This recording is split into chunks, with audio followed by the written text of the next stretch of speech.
family laughed at my fake degree until they needed my hospital for Dad's heart surgery. But that came much later.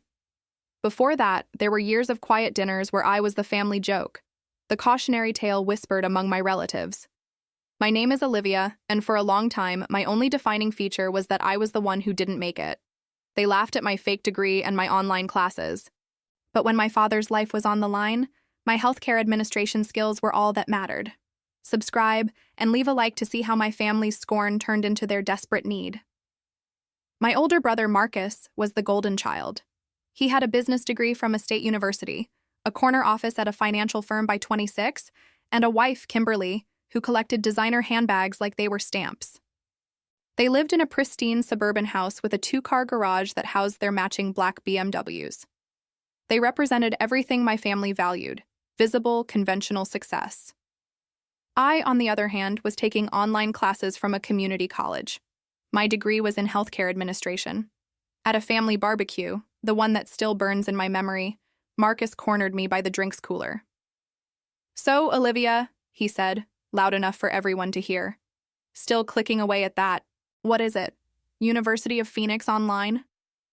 Kimberly giggled, a sound like ice cubes clinking in an empty glass. "It's healthcare administration, honey," she corrected him, though her tone was just as mocking. "It's what you study so you can file papers for the real doctors. It's adorable you have a little hobby." My father, Frank, just stood by the grill, flipping burgers and pretending not to hear. His silence was the loudest sound in the yard. He never defended me. He was too mesmerized by the shine of my brother's success to see the grit in my struggle. I wanted to tell them that I was studying the complex systems of billing, logistics, and management that kept hospitals from collapsing. That without people like me, their real doctors wouldn't have a place to work. But the words felt heavy and useless, so I just smiled a tight, painful smile and said I had to check on the potato salad. I lived in a tiny studio apartment above a 24-hour laundromat. The constant smell of bleach and fabric softener was the perfume of my life. I worked 2 jobs, a waitress during the day and a data entry clerk at night. Every spare dollar went to tuition and textbooks that cost $300 apiece. I often fell asleep with my face pressed against a chapter on medical supply chain management, the words blurring together. My life was a world away from their weekend trips and dinner parties. They saw my exhaustion and called it a lack of ambition. They saw my secondhand clothes and called it a failure to launch. They didn't see the fire in me, the stubborn belief that I was building something, even if they couldn't see the blueprint. I remember my grandfather Stanley, a quiet man who built houses with his own hands. He passed away before the worst of the ridicule started, but his voice was a constant presence in my mind. He'd look at my brother's flashy career and then at my stack of worn-out textbooks and give me a slow, knowing nod. He once told me, "You can't judge the strength of a foundation until the storm hits." At the time, I thought he was talking about concrete and wood. I didn't realize he was talking about character. That barbecue was a turning point. As I drove home in my rattling old Honda, their laughter echoing in my ears, something inside me shifted. It wasn't just about getting a degree anymore. It was about proving them wrong, not by shouting, but by building. I would build something so solid, so undeniable, that their mockery would sound like the pathetic squeaking of mice in the shadow of a skyscraper. That night, I didn't go to sleep. I brewed a pot of cheap coffee and studied until the sun came up, the hum of the washing machines below a steady rhythm to my ambition. They thought I was digging a hole for myself, getting a worthless piece of paper that would lead nowhere. They had no idea I was laying the foundation for an empire, brick by painful brick. And a storm was coming, one that would test every foundation in our family. I just didn't know it would start with the beating of my own father's heart. The next 5 years were a blur of fluorescent lights and the sterile smell of antiseptic wipes.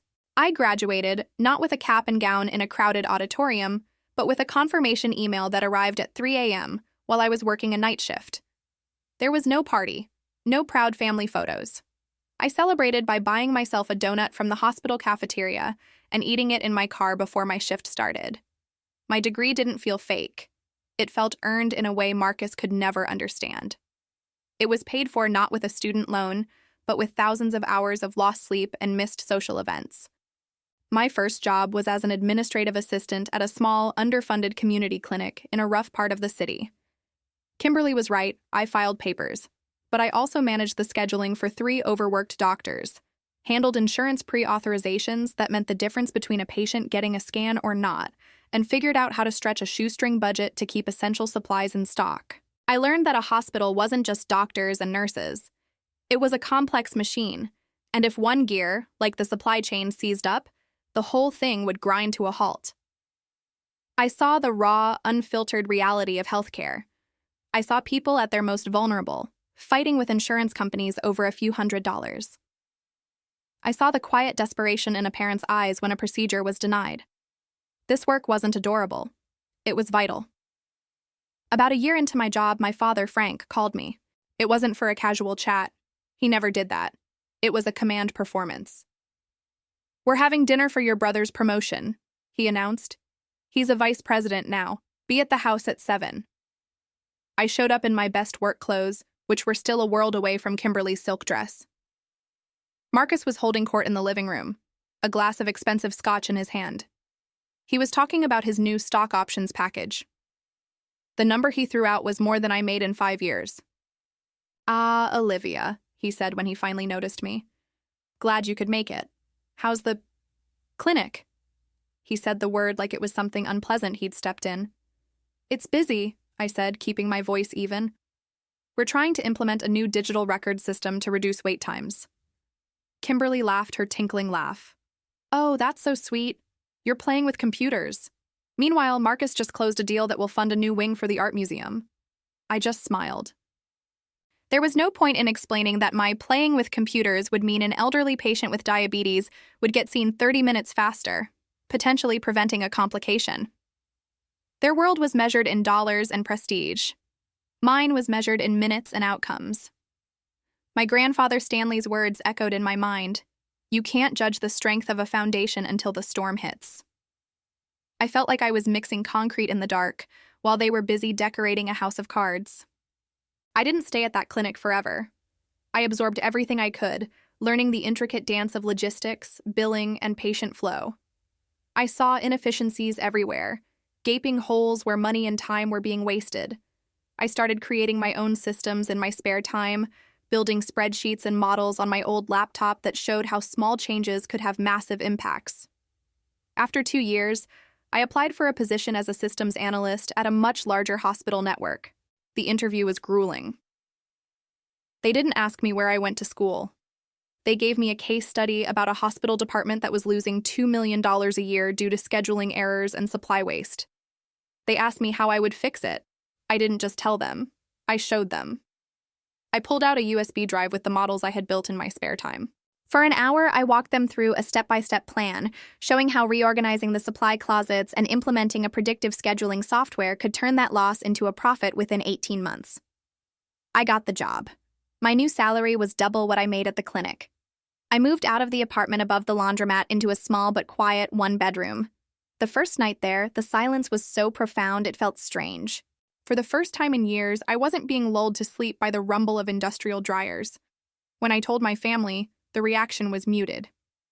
"Oh, that's nice, dear," my father said, before changing the subject to Marcus's upcoming trip to Europe. Marcus just grunted. "Analyst? So you're still staring at spreadsheets? Some things never change." They couldn't see the path I was on. To them, I was just moving from one boring, unimpressive job to another. They didn't understand that I wasn't just staring at spreadsheets. I was learning the blueprint of the entire healthcare industry. I was the one in the engine room, learning how every single pipe and valve worked, while my brother was on the sun deck, sipping champagne and admiring the view. He had no idea how fragile the ship truly was, or who he would need when the engines started to fail. And that was fine by me.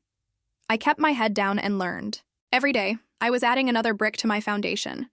It was slow, invisible work, but I knew a storm was coming, and I would be ready. The next few years were about leverage. Not the kind Marcus talked about in his financial reports, but the kind you build from expertise. I became obsessed with failing hospitals. I saw them not as disasters, but as complex puzzles. I learned to spot the exact point of failure: the inefficient emergency room intake, the bloated supply purchasing, the outdated billing software that left millions on the table. My staring at spreadsheets turned into a superpower. I could look at a hospital's financials and see its lifeblood, where it was hemorrhaging and how to apply a tourniquet. I left the hospital network and started my own consulting firm. It was just me, my laptop, and a business name that sounded much bigger than it was: Pinnacle Healthcare Solutions. I lived off my savings for the first 6 months, eating ramen noodles again, but this time it felt different. It wasn't the taste of struggle. It was the taste of investment. My first client was a rural hospital in Pennsylvania that was 2 months from bankruptcy. The board hired me as a last resort. I spent 3 months living out of a cheap motel, working 18-hour days. I walked every hallway, interviewed every nurse, and rebuilt their entire administrative system from the ground up. 6 months later, they were turning a small profit. The chairman of the board, a man named Bruce, who had seen dozens of consultants come and go, took me to dinner on my last day.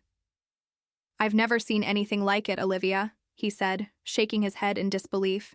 "You don't just fix the numbers, you fix the soul of the place." That recommendation was worth more than any fee. Work started to pour in. Within 3 years, Pinnacle Healthcare Solutions had a small team, and I was consulting for hospital networks across the country. I bought a small, modern townhouse with large windows that let in the morning light. I had a real office, not just a corner of my bedroom. My life was quiet, orderly, and entirely my own. The calls from my family became less frequent, but they still came, usually for holidays. I went to Thanksgiving that year. Marcus had lost some of his swagger. There were whispers in the financial world about a downturn, and his firm had gone through a round of layoffs. He was safe, he assured everyone, but the confidence in his voice was brittle. He tried to corner me again, this time by the fireplace.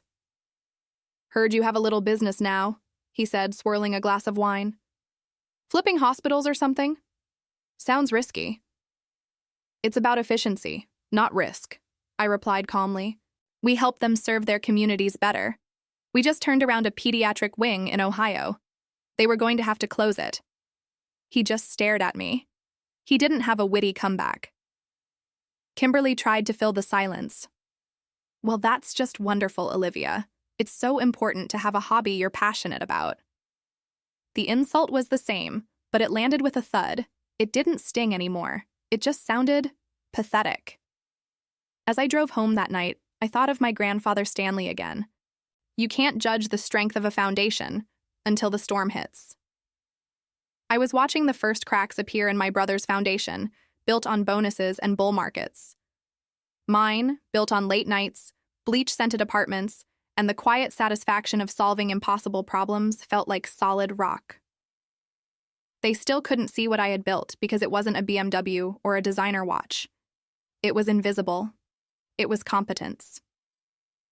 The storm finally broke on a Tuesday afternoon. I was in a board meeting in Chicago presenting a 5-year growth plan to a panel of surgeons. My phone buzzed in my purse, but I ignored it. It buzzed again, and again. A sense of dread crept up my spine. During a short break, I checked it. 5 missed calls from Marcus. I stepped into the hallway and called him back. He picked up on the first ring. His voice was unrecognizable. It wasn't arrogant or mocking. It was thin and terrified.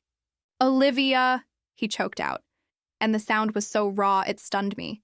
"It's Dad. He collapsed. A massive heart attack." My own heart seemed to stop. "What? Where is he? Is he okay?" "They took him to St. Jude's," he said, naming the closest hospital to their suburban neighborhood. A hospital I knew all too well. I had turned down a consulting contract with them 6 months ago. Their cardiac unit was understaffed, their equipment was outdated, and their mortality rate for complex procedures was 15% higher than the national average.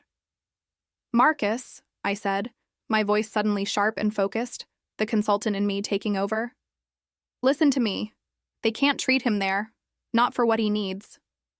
"What are you talking about?" he stammered. "It's a hospital. There are doctors." "Not the right doctors," I said, my mind racing. "He needs to be at University Medical Center. They have the best cardiac team in the state."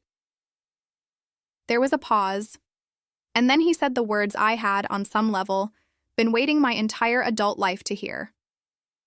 the words that signaled the collapse of his entire world and the validation of mine. "I can't," he whispered, his voice cracking. "They won't take him. His insurance lapsed. My company. They changed our provider. There's a coverage gap. Olivia, I can't afford it. Please. You work in hospitals. You know people. Isn't there something you can do?" A strange, cold calm washed over me, silencing the buzz of the Chicago boardroom hallway. For a heartbeat, all I could hear was the frantic, ragged sound of my brother's breathing on the other end of the line. He, Marcus, the vice president, the man with the matching BMWs and the stock options, was asking me for help. He was admitting, in a choked whisper, that his entire world of shiny, visible success was useless. It couldn't buy him the one thing he needed. "Please," he repeated, the word stripped of all its usual power. "I don't know what to do." The consultant in my brain switched on, overriding the hurt daughter and the ridiculed sister. This was a system failure, a crisis management scenario, and I was the expert. "What were his initial symptoms?" I asked, my voice devoid of emotion. It was the same tone I used with panicked hospital boards.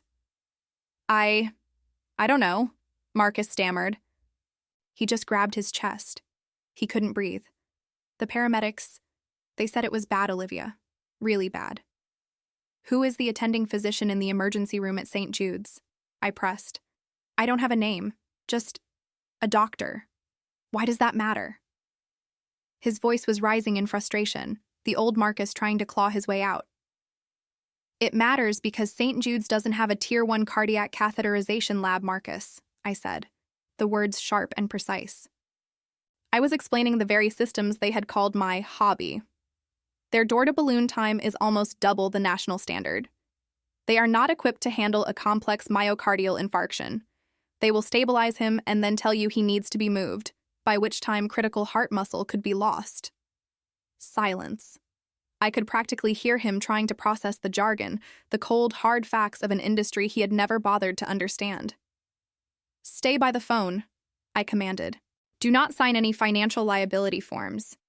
Don't agree to any procedures beyond immediate stabilization. I'll call you back."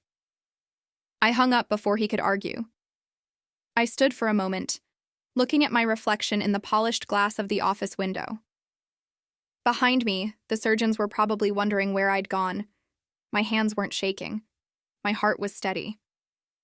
My grandfather Stanley's voice echoed in my head, clearer than ever before. "You can't judge the strength of a foundation until the storm hits." The storm was here. And my brother's foundation, built on bonuses and bravado, had just been washed away. I scrolled through my contacts and found the number I needed. Dr. Raymond, the chief of cardiology at University Medical Center. I had worked with his hospital 2 years ago, untangling a nightmare of a billing system that was costing them 8 figures a year. He owed me. He answered on the second ring. "Olivia, I was just reviewing your quarterly report. Impressive as always." "Thank you, Dr. Raymond," I said, getting straight to the point. "I have a personal emergency. My father, Frank, has just had a massive heart attack. He's at St. Jude's." I heard him suck in a breath. He knew what that meant. "Oh, I'm sorry to hear that. St. Jude's is not an option," I finished for him. "I need to transfer him to you, now. I need your best surgeon and a private recovery suite." There was a pause. "Olivia, our cardiac ICU is at 98% capacity, and a transfer without insurance pre-authorization is a financial nightmare. We're talking about a procedure and stay that could easily run over $500,000. "I'm aware," I said calmly. "Send the invoice to Pinnacle Healthcare Solutions. I will personally guarantee the payment in full. Consider it a professional courtesy for the $12 million my fake degree saved your hospital last year." The line was quiet for a second, and then I heard the clicking of a keyboard. "I have an ICU bed opening up in 20 minutes, Dr. Raymond said, his voice all business now. "And Dr. Evans, our best cardiothoracic surgeon, is on call. I'll dispatch our critical care transport unit to St. Jude's immediately. Just give me your father's full name." I gave him the details, thanked him, and hung up. It had taken less than 5 minutes. I had just moved a mountain with 2 phone calls, using a network and a currency, competence, that my family had never recognized. I leaned against the cool glass, the reality of it all finally settling in. Kimberly's mocking voice, "It's what you study so you can file papers for the real doctors." I had just hired the realest doctor in the state, and I was going to pay him with the money I'd made from knowing exactly how to file the papers. I dialed Marcus back. He answered instantly. "An ambulance from University Medical is on its way," I said. "They'll be there within the hour. Dr. Evans will be waiting for him. He's the best." I could hear a sob of relief on the other end. How? How did you do that? The money." "I'm handling the money," I said, my voice flat. "It's being billed to my company." The silence that followed was heavier than any insult he had ever thrown at me. It was the sound of a worldview shattering. The sound of a golden child realizing his shine was just a cheap plating. "Olivia, thank you," he stammered. "Don't thank me yet," I said, a chill in my own voice surprising me. "We'll talk about repayment after Dad is stable. This isn't a gift, Marcus. It's a loan, with interest." I ended the call, smoothed down my blazer, and walked back into the boardroom. The surgeons all looked up as I took my seat. "Sorry about that," I said, giving them a small, professional smile. "A family matter. Now, if you'll turn to page 12, I'd like to discuss the projected revenue stream from the outpatient surgical center." They had no idea I was laying the foundation for a whole new kind of empire. One built not on turning a profit, but on collecting a debt they could never afford to pay. The rest of the boardroom meeting was a blur of charts and projections. I nodded in the right places, asked a few sharp questions about capital expenditure, but my mind was elsewhere. It was in a sterile, white ambulance, racing down a highway with my father inside. The man who had sat silently at countless family dinners while his own son mocked my ambition. He never defended me, but he never joined in either. He just ate his mashed potatoes and looked away. A man trapped by the expectations of the son he understood over the daughter he didn't. My father used to say, "The only real currency is the one you earn when no one is watching." He meant it as a lesson in humility, a reminder that character was built in silence. I was about to use it as a lesson in accounting. As soon as the meeting concluded, I took the private elevator down to the main lobby. I didn't go home to change. I wanted them to see me like this, in my tailored navy blue suit and heels, the armor of my success. I walked through the gleaming, cathedral-like entrance of University Medical, the hospital I had helped build from a struggling community institution into the top-rated medical center in the state. The staff nodded respectfully as I passed. "Good evening, Miss Olivia." I found Marcus and Kimberly in the surgical waiting area on the 4th floor. It was a space designed to be calming, with soft lighting and comfortable chairs, but they looked like caged animals. Kimberly was perched on the edge of a love seat, her ridiculously expensive handbag clutched in her lap like a shield. Marcus was pacing, his tie loosened, his golden child composure completely gone. He saw me first and rushed over. "Olivia, is he here? Is he okay? They wouldn't tell us anything." "He's in the cardiothoracic ICU," I said, my voice calm and even. "He's stable for now. Dr. Evans is with him. They're running final tests before the surgery tomorrow morning." Kimberly stood up, smoothing a non-existent wrinkle from her silk blouse. "This place is very impressive," she said, her eyes darting around as if assessing the competition. It was the only way she knew how to interact with the world. "We have a $2 billion endowment," I replied, looking directly at her. "It helps." The color drained from her face. She had no response to that. Numbers she could understand, and that one was so far beyond her comprehension that it simply shut her down. Just then, Dr. Evans came through the double doors, still in his scrubs. He was a man in his late 50s with a kind face and the most gifted hands in modern medicine. He saw me and smiled warmly. "Olivia," he said, ignoring Marcus and Kimberly completely. "Your father is a fighter. His condition is critical, but I've seen worse. The bypass is complex, a quadruple, but we're confident. We'll be starting at 6 a.m. sharp." "Thank you, Dr. Evans," I said. "This is my brother Marcus and his wife Kimberly." Dr. Evans gave them a brief professional nod. I'll be doing everything I can for your father." He then turned his full attention back to me. "I reviewed the financial pre-authorization you sent over, all green lit. You run a tight ship, as always." I saw Marcus flinch. He had always been the one who handled the money, the one who understood finances. Now he was just a bystander, listening to a world-renowned surgeon praise my efficiency in a transaction that was saving his father's life. "Only the best for our patients and our surgeons," I said with a small smile. As Dr. Evans left, another person approached us. It was Sandra, my chief financial officer for the hospital network. She was holding a sleek tablet. "Ms. Olivia," Sandra said crisply, "my apologies for the interruption. I just need a signature for the financial liability transfer." She turned to my brother. "Mr. Marcus, if you would." She handed the tablet to him. On the screen was a multi-page document. I saw the header: Promissory Note and Loan Agreement. Marcus stared at it, his hand trembling slightly as he took the stylus. "What? What is this?" "It's the paperwork," I said simply. "For the loan. The estimated cost of the surgery, post-operative care, and rehabilitation is projected to be around $750,000. That doesn't include unforeseen complications." Kimberly made a small, strangled sound. She looked like she was going to be sick. That was more than the value of their pristine suburban house, their matching BMWs, and her entire handbag collection combined. "It's just a formality," I continued, my voice like ice. "It outlines the repayment terms. A standard interest rate, compounded monthly. Everything is billed through my company, which is fronting the cost to the hospital. You can read the fine print if you like." Marcus didn't read it. He couldn't. His eyes were locked on mine, filled with a dawning horror. He was finally understanding. This wasn't help. This was a hostile takeover of his life. He was no longer the successful son taking care of his family. He was a debtor. My debtor. He slowly raised the stylus and signed his name on the digital line. The click of the stylus locking in his signature was the loudest sound I had ever heard. It was the sound of chains being forged.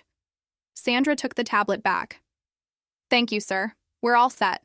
Ms. Olivia, we'll see you at the morning briefing." She gave me a respectful nod and walked away.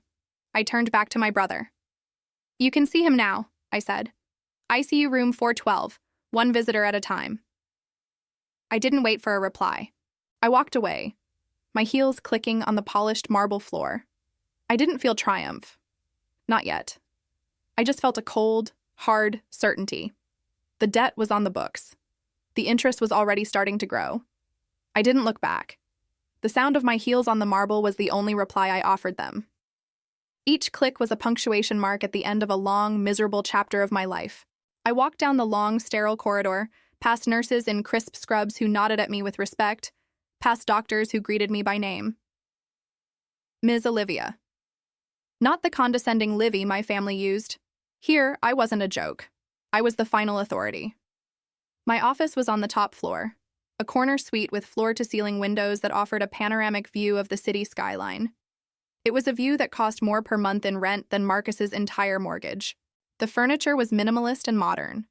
A sleek black desk, 2 leather chairs, and a single large abstract painting on the wall that was mostly shades of blue and gray. It was a calm, controlled space. It was my space. I sat down in my chair, the leather sighing softly under my weight. My hands were perfectly steady as I tapped a few commands into the large monitor on my desk.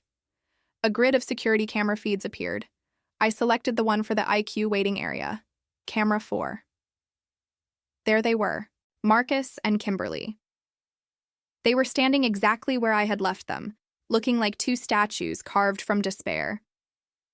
Kimberly was the first to move.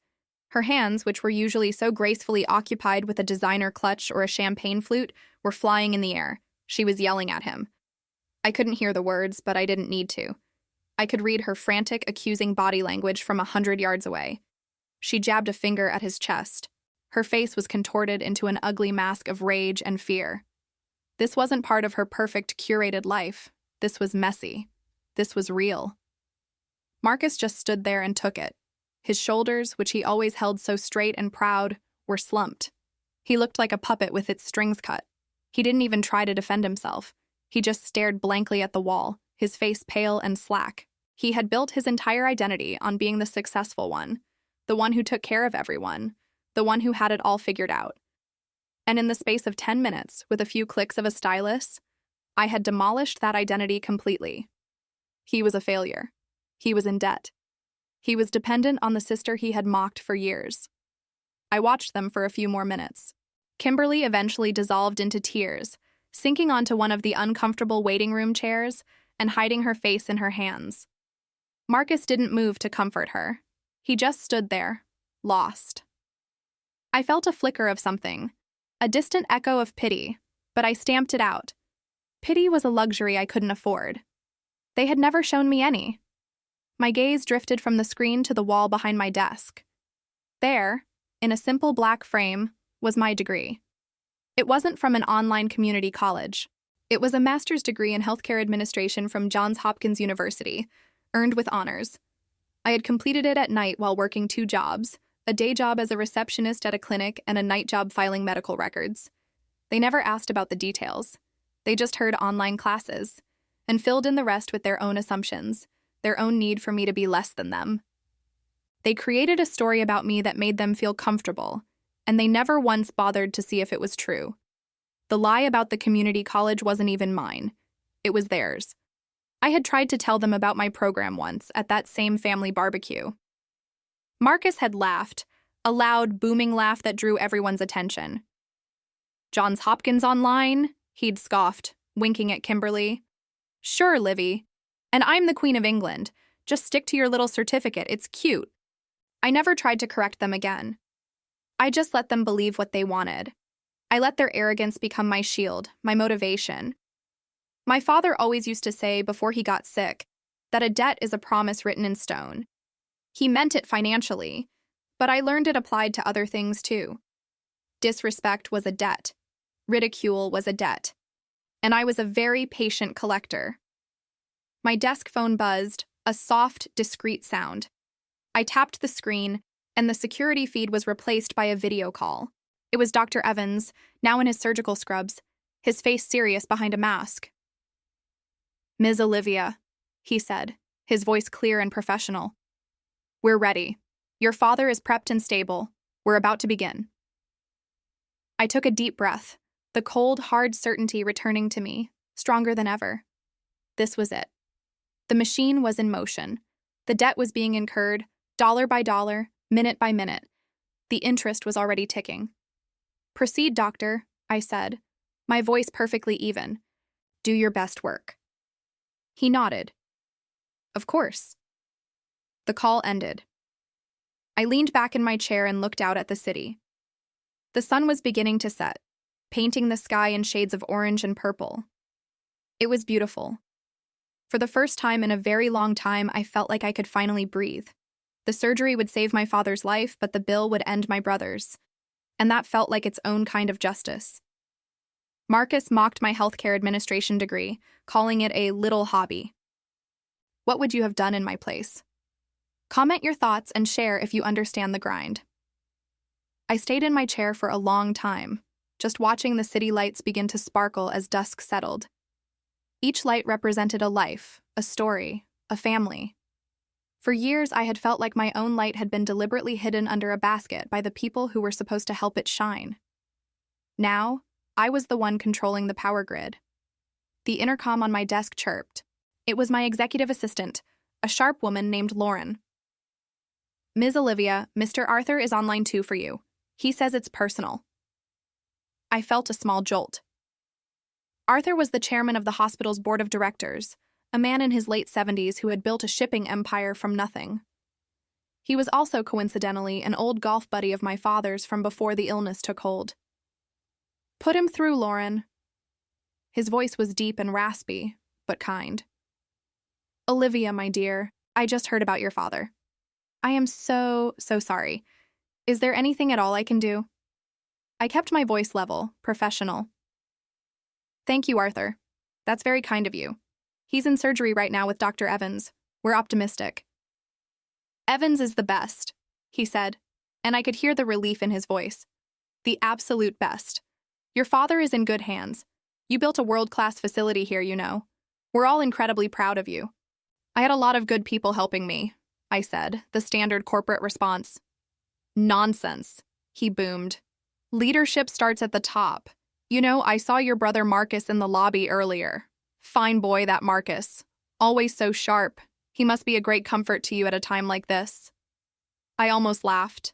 The irony was so thick it was suffocating. Yes, I said, the word feeling like a foreign object in my mouth. A great comfort. Well, you let me know if you need anything at all. The board is behind you 100%. I appreciate that, Arthur. Thank you for calling. I hung up and stared at the phone. Arthur saw a successful, devoted family rallying around their patriarch.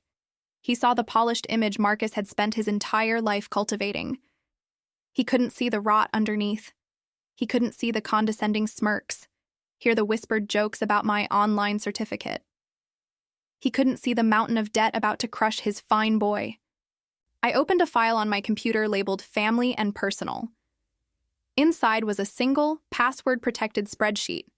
The password was the date of the barbecue. I typed it in, and the file opened. It was a cost projection. I had built it over the last 2 years, updating it with the hospital's latest charge-master rates. Everything was itemized. Dr. Evans's surgical fee, $125,000.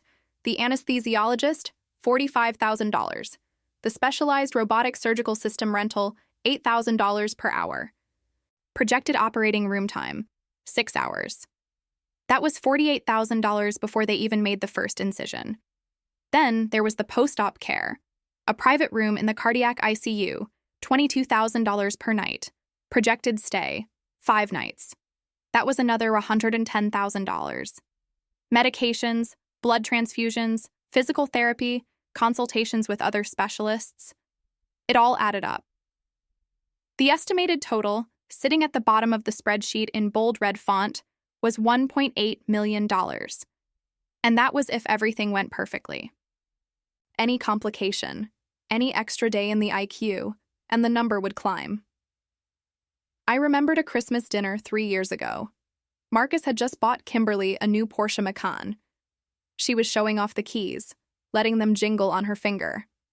"Livy, you should really think about getting a safer car," she'd said, her voice dripping with fake concern as she glanced at my 10-year-old Honda Civic parked on the street. "I just worry about you. You're not the best with financial planning," Marcus had chuckled. "Give her a break, Kim. She's an artist," he'd said, using the word like it was an insult. "She doesn't think about things like credit scores and investments." I had just smiled and said nothing. That night, I went home and created this spreadsheet. I wasn't just bad with financial planning. I was meticulous. I was a predator. And I had been studying my prey for a very long time. I knew about Marcus's over-leveraged real estate deals. I knew about Kimberly's credit card debt, spread across a dozen high-end department stores. I knew their perfect life was a house of cards, built on a foundation of shaky loans and social pressure. All it needed was one strong gust of wind. My father's words echoed in my mind, a mantra I'd repeated to myself in the dark for years. A debt is a promise written in stone. They thought my debt to them was to be quiet, to be small, to be the family failure they needed me to be. They never realized they were the ones who were truly in debt, a debt of respect, a debt of kindness, a debt of simple human decency. And the bill was finally coming due. My phone buzzed on the desk. It was a text from a number I knew by heart but had never saved. It was Marcus. The message was just 3 words. "Please come talk." I looked at the message, at the desperate plea from the man who had called my ambitions cute. I pictured him in that sterile waiting room, the weight of his failure finally crushing him. I slid the phone across my desk, face down. Then I turned back to my work. He could wait. I let him wait for another hour. I didn't do it out of pure spite, though a small, petty part of me enjoyed the image of him stewing in that uncomfortable waiting room. I did it because I had a meeting with the head of oncology, Dr. Wallace, about budget allocations for the next fiscal quarter. It was important. My work was important. It was real, tangible, and it saved lives, a fact that seemed to have finally dawned on my brother. After the meeting, I took the elevator down from the administrative wing. The doors opened onto the main floor, and the familiar, sterile scent of antiseptic wash filled my nose. This was my world. The polished floors, the quiet efficiency of the nursing staff, the hushed conversations of families waiting for news. I had helped build this place, not with bricks and mortar, but with policies, procedures, and relentless financial planning. Every piece of state-of-the-art equipment, every highly trained specialist on our payroll, was a testament to my fake degree. I walked toward the cardiac ICU waiting area. It was a small, quiet space with beige walls and chairs upholstered in a durable but cheerless blue fabric. I saw them before they saw me. Marcus was slumped in a chair, his elbows on his knees, his head in his hands. His expensive suit was rumpled, his tie loosened. He looked smaller than I had ever seen him, stripped of his usual swagger. Kimberly was sitting beside him, staring blankly at a generic landscape painting on the wall. Her makeup was smudged, and her perfectly styled hair had a few strands escaping. She was clutching her Louis Vuitton bag on her lap like a life raft. They looked like two shipwreck survivors washed ashore in a place they never expected to be. I stopped a few feet away, my footsteps silent on the linoleum. I just watched them for a moment, letting the reality of the scene sink in. This was the moment I had replayed in my mind 1,000 times. But it wasn't as triumphant as I'd imagined. It was just sad. They weren't monsters. They were just people who had built their world on a foundation of perceived superiority, and now the ground had given way. "Marcus," I said. My voice was even, calm. His head snapped up. Relief and shame warred on his face. Kimberly flinched, turning to look at me with wide, red-rimmed eyes. "Olivia," Marcus said, standing up so quickly he almost stumbled. "Thank you for coming. We didn't know who else to call. The hospital has a list of financial counselors for situations like this," I said, my tone as clinical as a surgeon's scalpel. "They can help you explore payment plans, loans, or applications for state aid." His face fell. This wasn't what he wanted to hear. He wanted a miracle. He wanted me to be the family member who waves a magic wand and makes the scary numbers disappear. "Liv, please," he stammered, taking a step toward me. "We can't. The numbers they're talking about? It's impossible. We don't have that kind of money. Not liquid, anyway." "Oh, I know," I said softly. "I know all about your liquidity problems. I know about the second mortgage on your house for that failed tech startup. I know about the loan you took out to cover your losses in the market last year. And Kimberly," I said, turning my gaze to her. "I know that this handbag on your lap cost more than my first car, and that you have 5 more just like it, all bought on credit cards with interest rates that would make a loan shark blush." Kimberly gasped, her face turning pale. Marcus looked like I had physically struck him. How could you know that?" he whispered. "It's my job to know things," I replied. "I run a multi-hundred-million-dollar organization. I analyze risk. I study financial statements. You were just a personal side project." The cruelty of the words hung in the air. I saw the flicker of his old anger in his eyes, the instinct to lash out, to call me names, to put me back in my place. But he couldn't. He had no place to put me. I owned the ground he was standing on. "We need your help," he finally said, his voice cracking. "He's our father." "He's my father, too," I said, my voice dangerously quiet. "The same father who sat silently while you called my education a joke. The same father who told me I should find a nice man to take care of me instead of pursuing a career." I took a step closer, my eyes locked on his. I thought of my father's words, the ones that had become my secret creed. "A debt is a promise written in stone."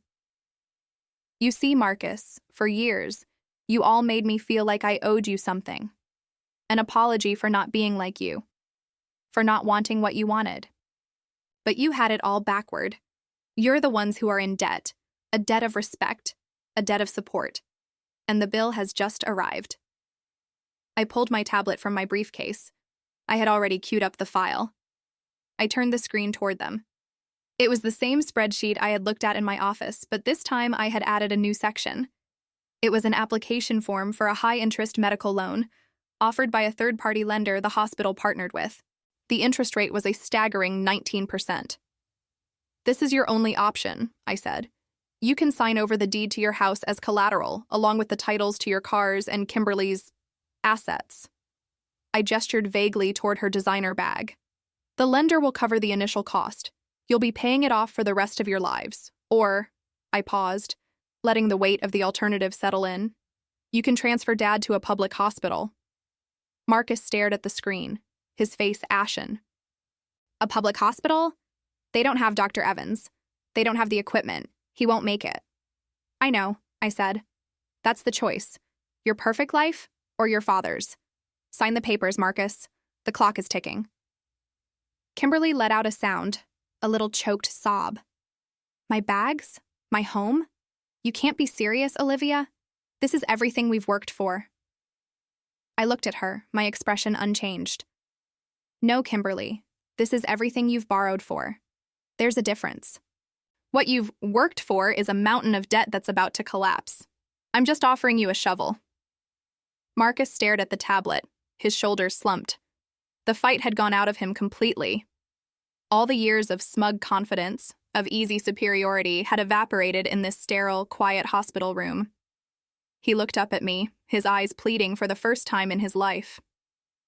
"Livy, please," he whispered, using a childhood nickname he hadn't spoken in 15 years. "Don't do this to us. He's your dad." "I'm not doing anything to you, Marcus," I replied, my voice level. "I'm presenting you with a financial solution to a medical problem. It's the same thing I do every day. The terms are non-negotiable." I slid a sleek silver pen across the table. It came to a stop just inches from his hand. "Dr. Evans is on standby. His surgical team is ready. The operating room is prepped. All of it costs money. Your father's life is on one side of the ledger. Your BMWs are on the other. You need to decide which asset has more value." He flinched as if I'd slapped him. He looked from the pen to my face, searching for a crack in my composure, a hint of the little sister he used to bully. He found nothing. He found only the CEO of Phoenix Health, a woman who held his entire world in the palm of her hand. For a long moment, the only sound was the quiet hum of the hospital's ventilation system. Kimberly was crying silently, her perfectly manicured hands covering her face. She wasn't looking at her husband or me. She was looking at the Louis Vuitton bag on her lap as if it were a dying pet. Finally, Marcus reached out a trembling hand and picked up the pen. His knuckles were white. He tapped the screen of the tablet, scrolling through the pages of dense legal text without reading them. He knew it didn't matter what they said. He had no choice. He found the signature line at the bottom. He hesitated, the tip of the pen hovering over the screen. He was proud of you, you know, Marcus said, his voice thick. Deep down, he just didn't know how to say it. "Don't," I said, my voice sharp and cold. "Don't you dare try to use him to make yourself feel better right now. You had your chance to be a brother. Dad had his chance to be a father. You both made your choices. Now, you have to make another one. Sign." The pen touched the screen. The scratch of the digital signature was loud in the silence. He wrote his name, his hand shaking so much it was barely legible. Then he pushed the tablet over to Kimberly. She looked at it, horrified. "I won't," she whispered. "I can't." Marcus looked at his wife, his face a mask of desperation. "Kimberly, sign it, it's just stuff." "It's not just stuff," she hissed, her voice rising. "It's our life, it's our reputation. What will people say?" "They'll say my father is alive," Marcus said, his voice breaking. "Sign the damn paper." She signed, her signature a furious, jagged line. I took the tablet back and reviewed the document. Everything was in order. I tapped a few commands, forwarding the executed loan agreement to my legal department and the finance office. An automated alert was sent to Dr. Evans's team. The process had begun. "A hospital orderly will be here in a few minutes to collect your car keys," I said, standing up and smoothing my suit jacket. "A courier will meet you at your house this evening to take possession of the deed and other assets. My assistant will provide you with a list of what qualifies. You'll be allowed to take personal effects and clothing." I paused. You have 24 hours to vacate the property. After that, it belongs to the lender. I walked to the door, my work here done. I didn't look back at them. I didn't need to. I could feel their humiliation burning into my back. It wasn't triumph I felt. It was a cold, quiet balancing of the scales. My father always said a debt is a promise written in stone. Their debt of disrespect was finally being paid, not with money, but with the one thing they valued more: their status. I stopped with my hand on the doorknob. The surgery is scheduled for 6 a.m. You can wait in the family lounge down the hall. With their signatures secured, the financial transaction was complete. Now came the part that money couldn't guarantee. Now it was all up to Dr. Evans. The life of the man who never believed in me was in the hands of the people I now commanded.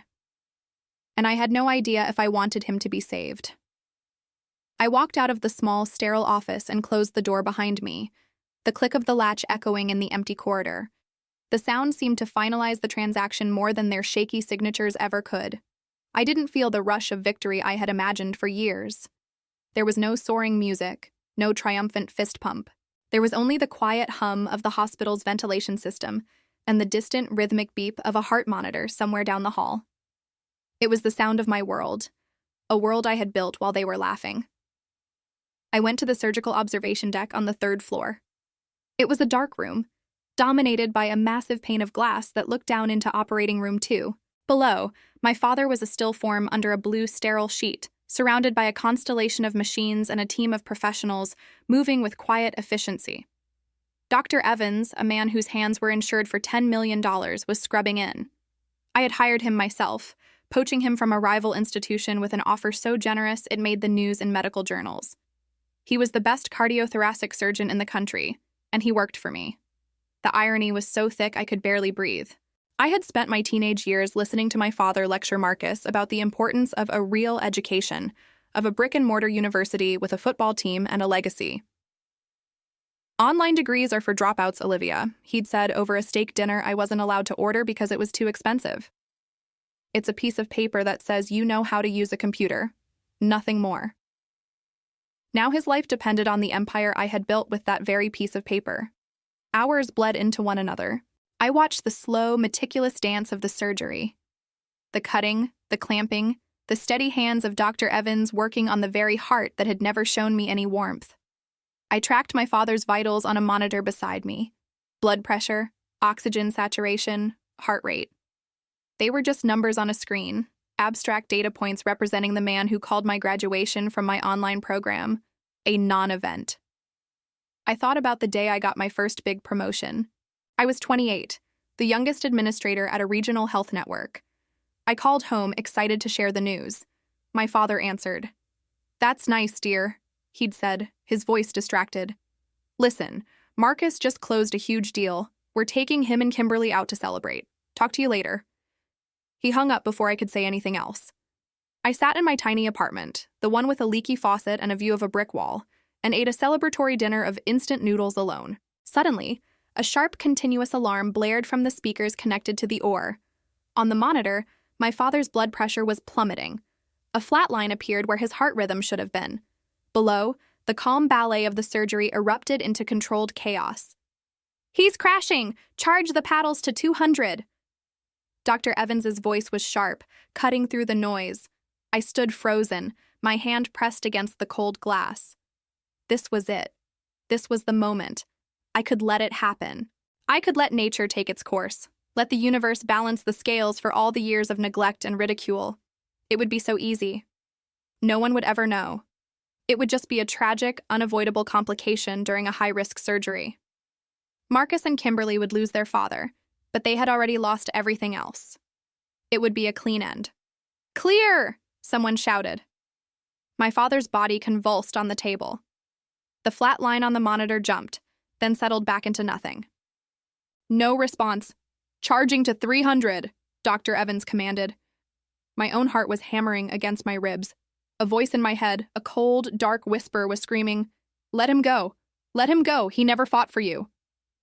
"Clear!" Another jolt. The line on the monitor blipped. A weak, thready rhythm. It was there. Faint, but there. We have a rhythm, unstable, but it's there, a nurse announced. Push one of epinephrine. I let out a breath I didn't realize I'd been holding, my legs feeling weak. I sank into a chair, my gaze still locked on the screens. In that moment, watching him flicker between life and death, I didn't feel hatred or a desire for revenge. I felt nothing, just a vast hollow emptiness. Saving him or letting him go felt like choosing between two equally meaningless outcomes. The door to the observation room opened, casting a sliver of light into the darkness. It was Marcus.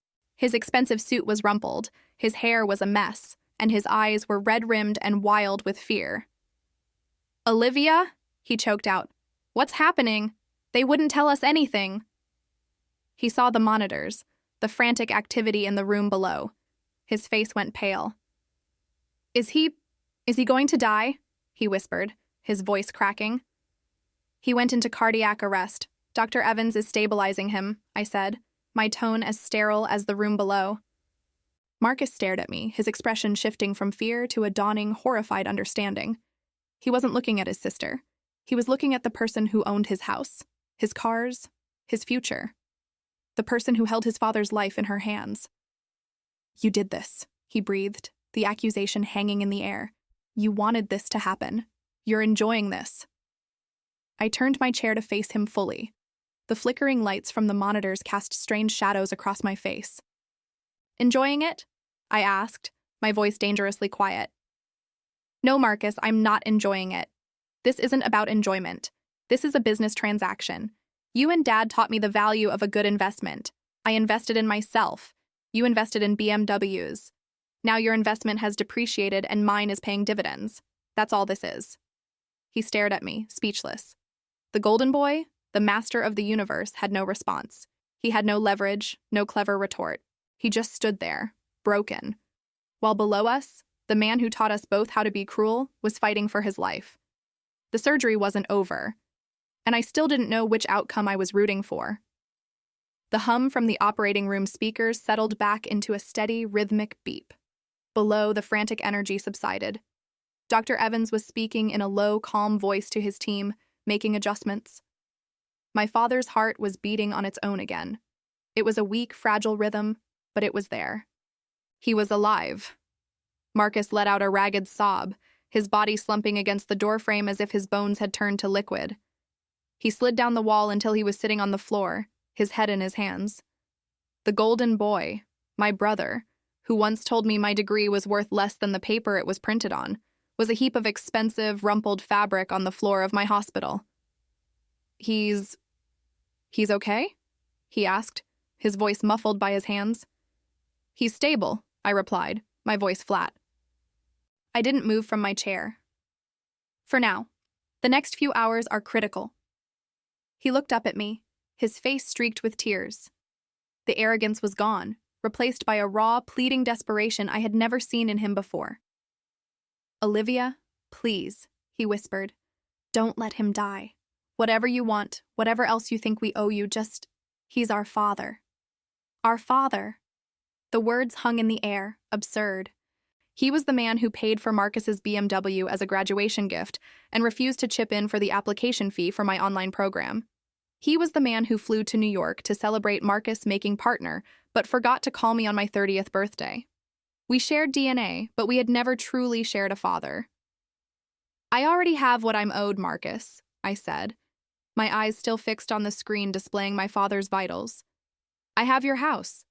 I have your wife's jewelry collection, which is currently being appraised to cover the outstanding interest on your loan. I have your future earnings, a percentage of which will be garnished for the next 10 years to pay for this procedure. This isn't about what I want anymore. This is about a contract, a service rendered in exchange for payment." He flinched at every word, each sentence landing like a physical blow. "It was never about the money for you, was it?" he said, his voice barely audible. "We laughed. We were awful to you. I get it. I'm sorry, Livy. I am so, so sorry." The old childhood nickname, Livy, was a ghost in the room. It was the name he used when we were kids, before the world had taught him to see me as a failure. For a second, I remembered a summer day when I was 10, and he'd pushed me on a swing so high I thought I could touch the clouds. He was my hero then, a fierce protector. I wondered when that boy had died. "Sorry doesn't renovate a house, Marcus," I said, the coldness returning to my voice. "And it doesn't build a cardiothoracic wing." I watched the surgical team begin the slow process of closing the incision. The most dangerous part was over. Dr. Evans had bypassed the blockages. He had repaired the damage. He had, for all intents and purposes, saved my father's life. The bill for his services alone was more than the down payment on their suburban mansion.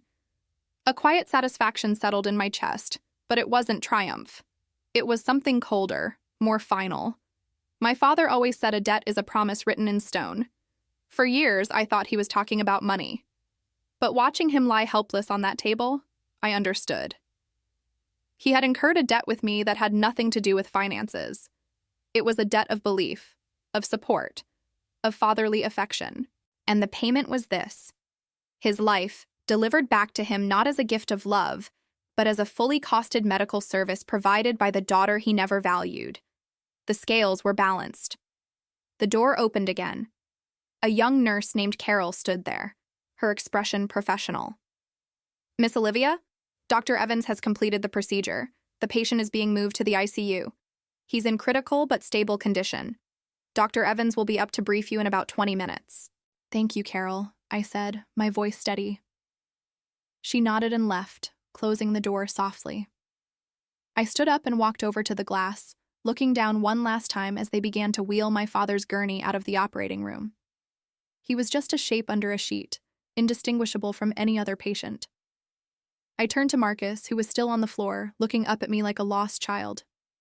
"He's going to the intensive care unit on the 5th floor," I said. "Visiting hours are from 10 a.m. to 6 p.m., one visitor at a time for 15-minute intervals. You and Kimberly can coordinate a schedule. Make sure you check in at the nurse's station first." His mouth opened, then closed. He expected special treatment. He expected a private room, unlimited access, the privileges that had always been his birthright. He was finally understanding that those privileges no longer existed. He was just another worried family member in a public waiting room. My waiting room. "You'll need to move your car," I added, walking toward the door. "It's in the chief of staff's parking spot. That's my spot. It will be towed in 1 hour." I didn't wait for a reply. I walked out, leaving him there in the dark, with the beeping of distant machines and the reflection of a life he no longer recognized. The transaction was complete. The debt was paid, and I felt absolutely nothing at all. I walked the quiet, sterile corridors of the 5th floor. The night shift was a low hum of activity, the beeping of monitors a steady, rhythmic pulse that was the hospital's heartbeat. My heels made soft, confident clicks on the polished linoleum. Every sound, every shadow was mine. I owned this space, this silence, this life-saving machine. The feeling I had expected to have, a surge of triumph, a sweet taste of victory, was absent. In its place was just a profound, hollow quiet inside me, mirroring the hallways I walked. I reached my office on the top floor. The door had a simple brass plate. "Olivia, Chief of Staff." I ran my fingers over my name. It looked solid, real. I had spent a decade building this reality while they were laughing at the JPEG of my diploma. The next morning, my executive assistant, a sharp young woman named Danielle, handed me my schedule and a thick folder. "The preliminary invoice for your father's procedure and ICU stay is ready," she said, her voice professionally neutral. She knew the whole story. The entire hospital staff knew. They had seen my brother and his wife trying to pull rank at the front desk yesterday. I opened the folder. The numbers were stark and unforgiving. The surgeon's fee, the anesthesiologist, the operating room cost, the specialized equipment, the 24-hour critical care monitoring. The total was already over $400,000 and climbing with every day he spent in the ICU. It was a number designed to make people gasp, a figure that could swallow a lifetime of savings whole. I closed the folder and placed it neatly in the center of my desk. An hour later, Kimberly appeared at my office door, without an appointment. She didn't knock. She just walked in, her face a mask of strained politeness. She was wearing a cream-colored Chanel suit that probably cost more than my first car. "Olivia," she started, her voice tight. "We need to talk about this situation. The visiting hours are absurd, and they won't give us a private room. Your father is not just any patient." I looked up from my screen, letting the silence stretch. I didn't offer her a seat. "You're right," I said calmly. "He's not just any patient. He's my patient. And in my hospital, he receives the exact same standard of care as every other person on that floor. That includes the visiting hours, the room assignments, and the rules. There are no exceptions." Her polite mask crumbled. "This is ridiculous. After everything Marcus and I have done for this family." "What have you done?" I asked, my voice genuinely curious. "What have you done besides host barbecues where you mock my education and measure people's worth by the brand of their car?" She flushed a deep, ugly red. "We have a certain standing. You can't treat us like this." "I'm not treating you like this," I replied, standing up. "I am treating you like strangers, which, for all intents and purposes, is what we are. Now, if you don't have a scheduled appointment, Danielle will show you out. I have a meeting with the board in 10 minutes. She stared at me, her mouth opening and closing like a fish. She was used to arguments, to drama, to emotional leverage. She had no defense against cold, hard policy. She turned and stormed out, her expensive heels clicking angrily down the hall. Later that day, I went to the IQ. My father was awake, barely. Tubes and wires connected him to a symphony of machines that beeped and whirred, keeping him alive. His eyes, cloudy with pain medication, found mine. I saw a flicker of something in them. Fear, confusion, maybe even shame. He tried to lift a hand, his fingers trembling. I didn't move closer. I picked up his chart from the foot of the bed and scanned the nurse's notes. His vitals were stable. Recovery was proceeding as expected. "Your father is responding well to treatment," I said to the nurse standing nearby, my voice loud enough for him to hear. I spoke about him as if he were a specimen, a case study. "Keep him on the current protocol. Let me know if his blood pressure fluctuates." I put the chart back and turned to leave, never once looking directly at him again. I never said Dad. That evening, my phone rang. It was Marcus. His voice was broken, stripped of all its former arrogance. Olivia. I saw the bill. "The estimate. How are we supposed to pay this? It's impossible."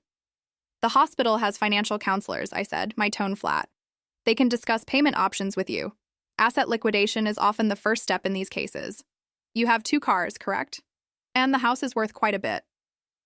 There was a choked sound on the other end. Sell the house?" "It's a large debt, Marcus. It requires a large payment. These are the consequences. This is the real world, the one you always told me I didn't understand. It turns out I understand it perfectly." I hung up before he could respond. I walked to the large window in my office that overlooked the city. The lights were twinkling on, a sea of infinite possibilities. The hollow feeling in my chest was finally beginning to fade. It wasn't being replaced by joy, not yet. It was being replaced by space. Clean, quiet, empty space. The space that a great weight leaves behind when it is finally lifted. The debt was settled, the scales were balanced. For the first time in my life, I felt completely and utterly free. I wasn't their failure anymore. I wasn't even their success. I was just me. And I was finally ready to find out who that was. From their joke to their salvation. Marcus is facing financial ruin, and I'm the one holding the keys. What did you think of my ultimate justice? Subscribe for more intense stories of triumph.